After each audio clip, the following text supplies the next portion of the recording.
Rotten. Okay, off we go. The most expensive barbecue restaurant in Busan was located 2 blocks away from the Busan police station. It even had a presidential suite that was large enough for over 40 people.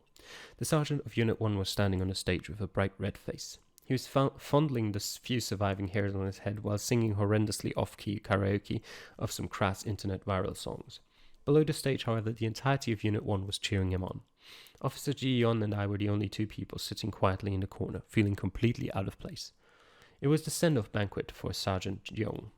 Sergeant Jeong had to move away from Busan due to family reasons, and he had applied to be transferred to the Incheon police precinct. Starting next week, we would have a new sergeant. For me, it had been the best news I had heard in a long time. The old fart had never truly considered Officer Ji Yeon and I to be members of his units because of our history in Unit 4. Ever since we had been transferred here, all I had gotten to do was fill out reimbursement forms for his traveling expenses. Officer Ji Yeon had been treated even worse. She had been doing all kinds of chores, like making coffee or cleaning the office. Sometimes he even had her clean the trash cans. Even the new interns had never been treated this way. It was totally sexist. We had been here for a month, but we had yet to meet the lieutenant of Unit 1. In fact, everything had been under Sergeant Jeong's command long before us. Contrary to popular opinion, the members of Unit 1 were not so-called elite police officers. The most important part of their jobs was to figure out how to suck up to Sergeant Jeong, not to solve more cases. Some of the most senior officers here had completely checked out a long time ago. All they ever did all day was browse travel websites or do some online shopping in the office. It was a textbook example of a waste of taxpayers' money. In any case, Sergeant Jeong, who had enjoyed more than a few drinks tonight, his face was completely red and he looked like he was having a great time. "Don't worry, although I will be leaving you soon, the new sergeant is a close friend of mine and he'll still take good care of every single one of you guys." Thunderous applause. "Sir, we'll keep up the good work. Sir, I will fly to Incheon often to visit you. Sir, don't forget to send us souvenirs from Incheon." "Of course, I'll never forget you people." Sergeant Jeong held up a cocktail glass. "I'll miss you all very much." I chucked another bottle of beer. "Sir, you're the police officer that I always admire the most." Dead silence. Everyone, including Sergeant Jeong and Officer Ji Yeon, were staring at me. Knowing that we were unpopular with the sergeant, most of the members of Unit 1 had never interacted with us that much so that they wouldn't offend the sergeant. So hearing me saying that I admired the sergeant must have felt as shocking as witnessing a nuclear bomb being dropped. But there was nothing shocking about it. The sir I was referring to had nothing to do with that mostly bald old fart. I was thinking about Lieutenant Kang. I still remembered the night when Kim Jong-ho had been officially arrested. Lieutenant Kang, Officer Ji Yeon, and I had a small celebratory dinner in a small barbecue restaurant, completely unlike this one. I thought that the ideal police career I'd always hoped for would finally begin. However, Lieutenant Kang went missing just a few days later. Even now, we still had no idea why he had left us, where he had gone, or if he had run into some danger. After Lieutenant Kang disappeared, the entirety of Unit 4 was only Officer Ji Yeon and I, and the captain had no choice but to transfer us into Unit 1. The whole of Unit 3 was under intense investigation, so there were no other places for us to go either. But I would have never guessed that Unit 1 would turn out to be so different than what I had imagined. Maybe once the old fox left, things would get better? Maybe I would still have a chance to be a real police officer instead of submitting phony reimbursement requests for fake expenses. I was feeling dizzy from the alcohol, and all I could think about was the memories from my days in Unit 4. I was about to open another bottle when someone slapped me on my shoulder. "Hey, I would have never ever realized in a million years that you, a kid from Unit 4, would admire me so much. I'm so pleased. I've made a decision. I'm not leaving anymore." "What the?" I thought the old fart was just drunk and speaking nonsense. As it turned out, he really did eventually withdraw his transfer request and stayed on as the sergeant of Unit 1. Life had not changed at all. I was still submitting fake reimbursement forms every day. Officer Ji Yeon was still making coffee and cleaning the office. I should not have said that to him. I could have just missed Lieutenant Kang in my head. He couldn't hear me anyways. Chang Yeon-min. Alright.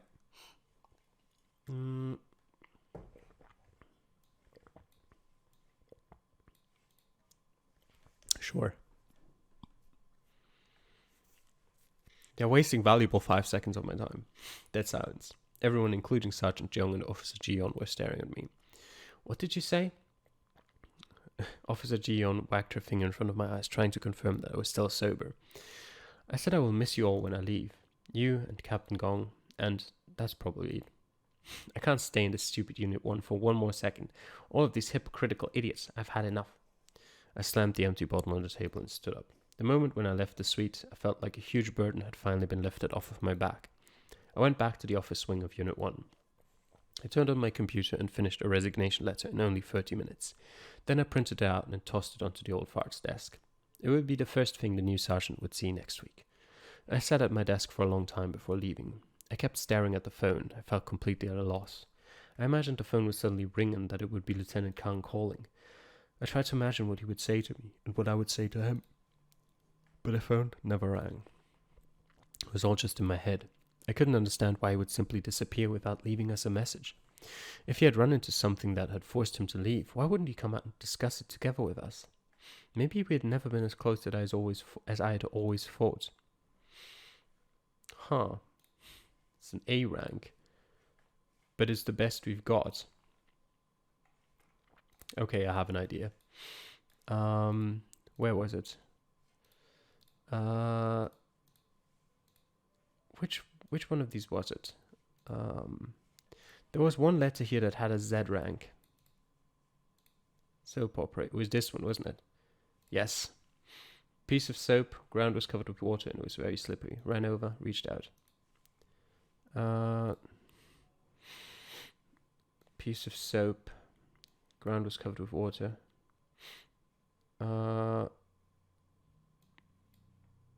Reached out. That? Rank Z.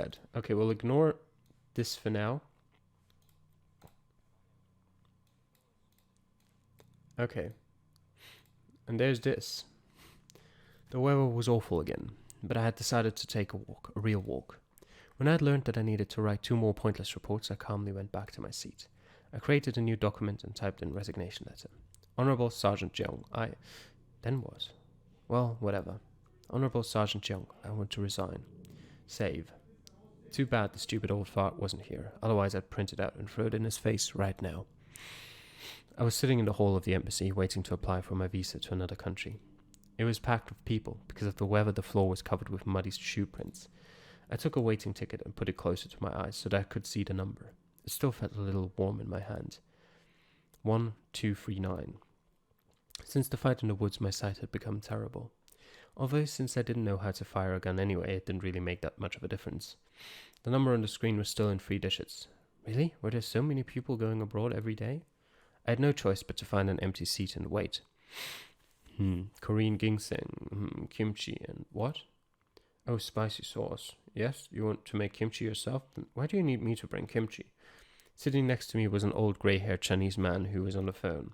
He was speaking loudly in a foreign language which had attracted some attention, but his husky Chinese had triggered some of my memories. I was going to China this time too. A big bald monk I knew lived there. He was about the same age as the old man next to me. There were also a bunch of men of different ages who were training with him. They all had the same haircut, but they were all so different and vibrant. In that place there was no flattery or disdain, no cheating or lying. Every day all I needed to do was practice and train, nothing else. I remembered that Master liked spicy food too. Maybe I should bring some kimchi as well? Actually, never mind. There were too many mouths at the Shaolin temple. If I brought something just for the master, I might be better off not bringing anything at all. Well, I could bring some spicy sauce myself too, so that I could make kimchi for them. It would be more convenient anyway. The first time that I had met Master, he had been practicing in the bamboo forest by himself. I was in the middle of Mount Song on my way to the temple. He was the first Shaolin monk I had ever met, and he knew Kung Fu. The 14-year-old me was so in awe that I thought I had just met a god. I immediately dropped to my knees and asked him to take me on as a disciple. Master didn't have a lot of words. He simply asked me, "Why do you want to learn Kung Fu?" I said, "To fight for justice." He said nothing except to tell me to go hold a rock and left. So I held a 25-kilogram rock and struck a horse stance in the bamboo forest for a whole night. Horse stance is one of the most fundamental techniques in traditional Chinese martial arts. The stance requires the 2 feet to be slightly wider than the shoulders and the knee mildly bent as if riding a horse. Practicing horse stance can help maintain an inner balance of both qi, as well as enhancing core and leg strength and balancing skills. In addition, it helps to increase mental focus and dedication. However, if the goal is bodybuilding, squats are more effective than practicing horse stance. To show him my dedication and determination. Not only later did I learn that Master was not particularly senior in the temple. Even so, I was still very lucky. The way the temple trained their disciples was pretty similar to a regular school. They had some training in martial arts as well as regular schoolwork. The kung fu they learned this way would be more than enough for self-defense, but way too basic for fighting crime. But my master was not like the others. Not only did he teach me for free, he also taught me so many more things than the paying students had ever had the chance to learn. We would meet in the bamboo forest outside of the temple every day before the sun even came out and trained until sunset. I had always fantasized about learning the incredible art of Chinese kung fu. So I learned Chinese on my own and watched tons of Chinese kung fu movies. I was always particularly fascinated by the skill of pigtail fighting, a specific type of martial arts move that uses one's pigtail hair for both attack and defense. It was depicted in the novel The Miraculous Pigtail by Chinese writer Feng Jikai. However, whether the move was real or not is debatable. Some people believe that it used to be a real skill, but it was soon forgotten because it looks too stupid in battle. So that's what his tale is based on. I'd even grown out my hair so that I could learn about it. If Master hadn't told me that he didn't know it, the tale would probably still be growing out of my head. By the time I was old enough to enroll in the police academy, I said goodbye to Master and left the temple. I hadn't been back for 5 years. The number kept rolling on the screen, although it didn't seem to be going any faster just because there were so many people waiting in the hall. These damned officials, can't you guys be a little more efficient? The woman, to my left, complained. She threw her ticket on the table, then left. I took a peek at the number on the ticket. It was 194. Wow, a low number. I was just about to reach for it when the old man next to me grabbed it first. Then he gave me a smile. Oh well, he should have it then. I was in no hurry to go back anyway. Go back for what? To help the old fart make up stories about where he'd gone for business, vacation, how many conferences, tours, he had attended, how much he had expensed for receptions, sauna and bars. If Lieutenant Kang had been there, he would have said that it was all bullshit to his face. If he was still here... I clenched my fist so tightly that without realizing it, I almost crumpled the ticket entirely. I had to stop myself and unfold it. After who knew how long, it was finally my turn. By the time I was finally done, it was way past business hours. I went back to Unit 1 where half the lights had already been turned off. Only Officer Jion was still there. She was cleaning the trash cans in the office. I let out a sigh, rolled up my sleeves, and took the trash cans out of her hands. Before I left the office, I threw the resignation letter onto that old fart's desk. Farewell, Busan Police Precinct, Changyonin. Okay. 914.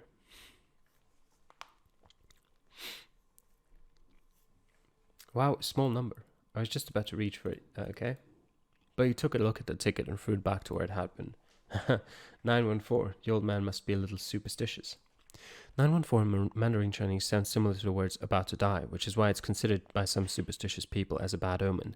In Mandarin Chinese, there are many phrases that can be expressed by phonetically similar numbers. For instance, 895 means hold me tight, 62 means awesome, dialectical, and 52013114 means I want to get you into my bed. Literally, I love you forever. Similar phrase number pairs could be found in many other languages too, including English. I finished the application 2 hours earlier than I had expected. It was still early. I went back to the station. Unit 1 still made me feel as miserable as it always had. Senior officers who were completely oblivious to other people kept smoking in the office. Officer Jion, who was making coffee in the break room for over 20 people. She looked tired and bored. The office wing of Unit 1 was probably 10 times larger than Unit 4's. Only half of the seats were occupied. And most people who were absent were not out there fighting crime. They were simply missing work. As soon as I sat down, the old fart looked up from his newspaper. Have you finished the report? Almost. I was almost about to throw my resignation letter in his face. I opened the file and clicked print. The printer behind me started buzzing. Meanwhile, the phone on my desk happened to ring at the same time. I reluctantly picked up the phone. As soon as I heard the familiar voice from the other side, tears started flowing out of my eyes. Midnight. The only office with its lights on was Captain Gong's. Officer Jion and I walked up to his desk and turned in our badges and guns. I took one step back and gave this man whom I had just met for the first time one last salute.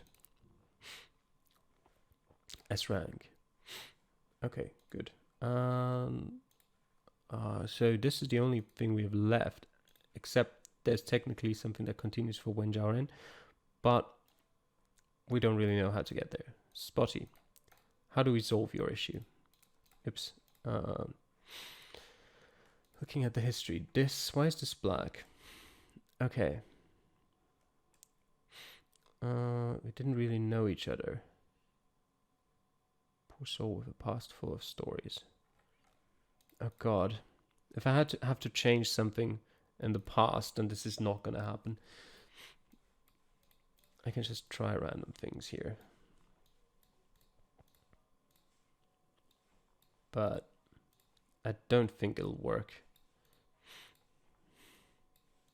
What would turning on hints do here? The grey truck drove into a small ditch only meters away from the three of them. Yes. No.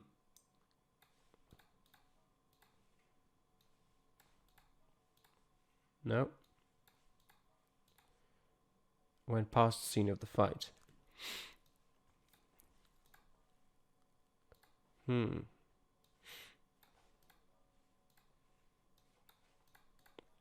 Okay, there we go.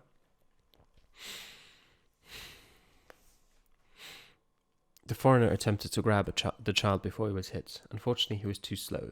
Under the streetlight, the child was lying in a pool of blood. The grey truck either didn't notice the accident or decided to ignore it.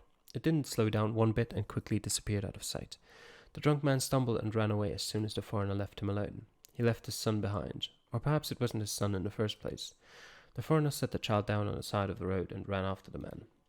Snow began to fall from the sky. It wasn't the right season to be snowing. I felt the face of the child. It was already getting cold.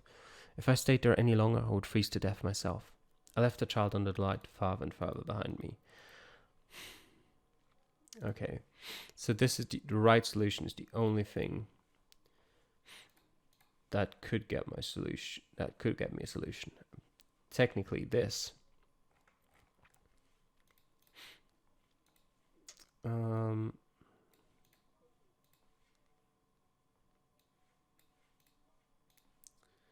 Did I try that already? I don't know. Okay, there we go. It's probably not going to be a solution. Might be. Under the streetlight, the blonde foreigner was lying in a pool of blood. A woman with short hair and two dramatic earrings jumped out of a grey truck. Yep. We realized that already. Would the metal box had fallen out of her pocket while she was climbing? Okay, no. The truck quickly disappeared out of sight. The drunk man survived after the foreigner had pushed him away, but he had disappeared from under the light. Under the light, a human, a cat. Blood was still spilling out from underneath his body. I walked closer and saw a big dark scar on the back of his neck. Daddy used to have a similar burn mark on his eyes. It reminded me of the rainy day when I had lost Daddy, and the accident that had taken him from me. Blood was spilling out underneath Daddy's body as well, and I could remember that there was a boy running out of the car that had killed Daddy. I suddenly recognized that this foreigner was born and raised here. I could not remember what his name was, but I could remember the scar on the back of his neck. He was the boy from that day. Oh, that was right, it was him. I still could not remember what his name was, but I could remember that his mother had the same blonde hair as him, and they lived up the hill nearby. That, even if we didn't know that the child was Pi, this is just more confirmation there. I could also remember that he used to buy me milk when he was a child himself. Ever since the day of the accident, I hadn't seen him again, until now. Snow began to fall from the sky. It wasn't the right season to be snowing.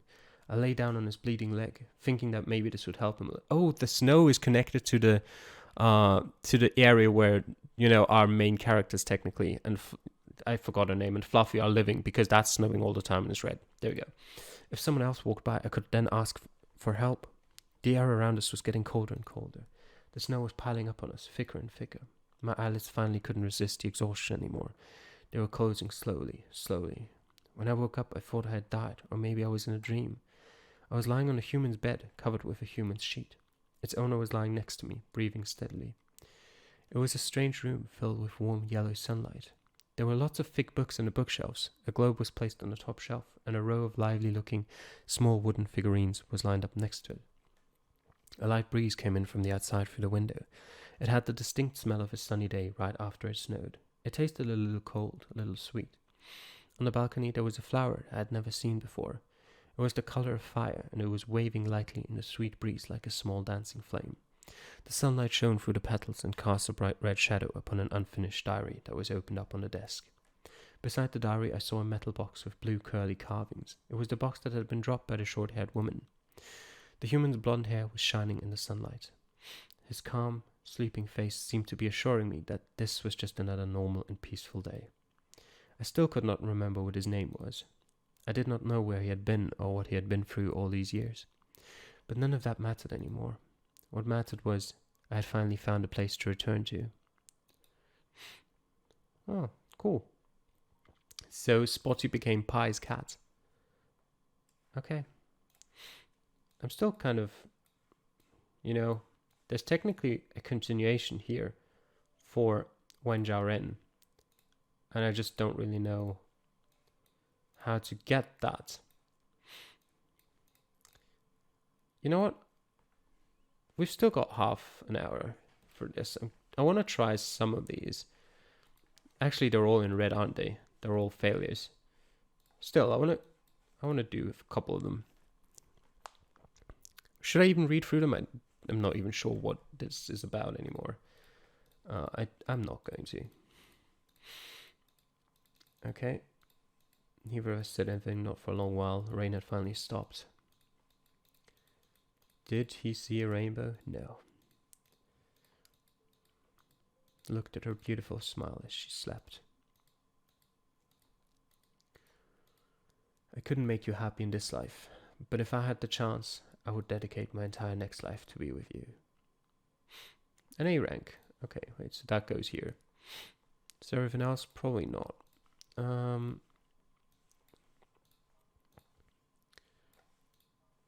That's all. That's a lot of different possibilities for an S rank here.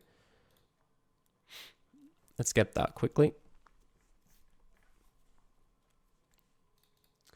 Ran into the evening rain and could not bear to look back. I'm sorry, I can't be with you.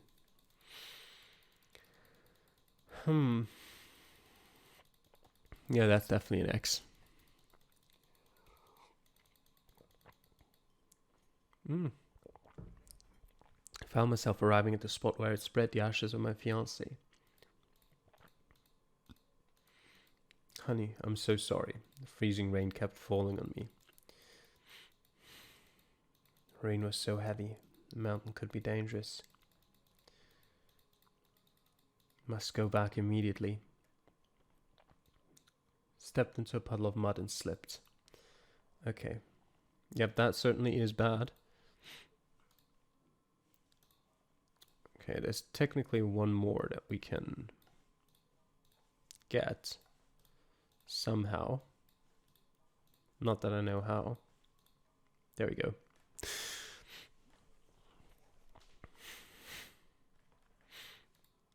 She just ran into the evening rain. Yep.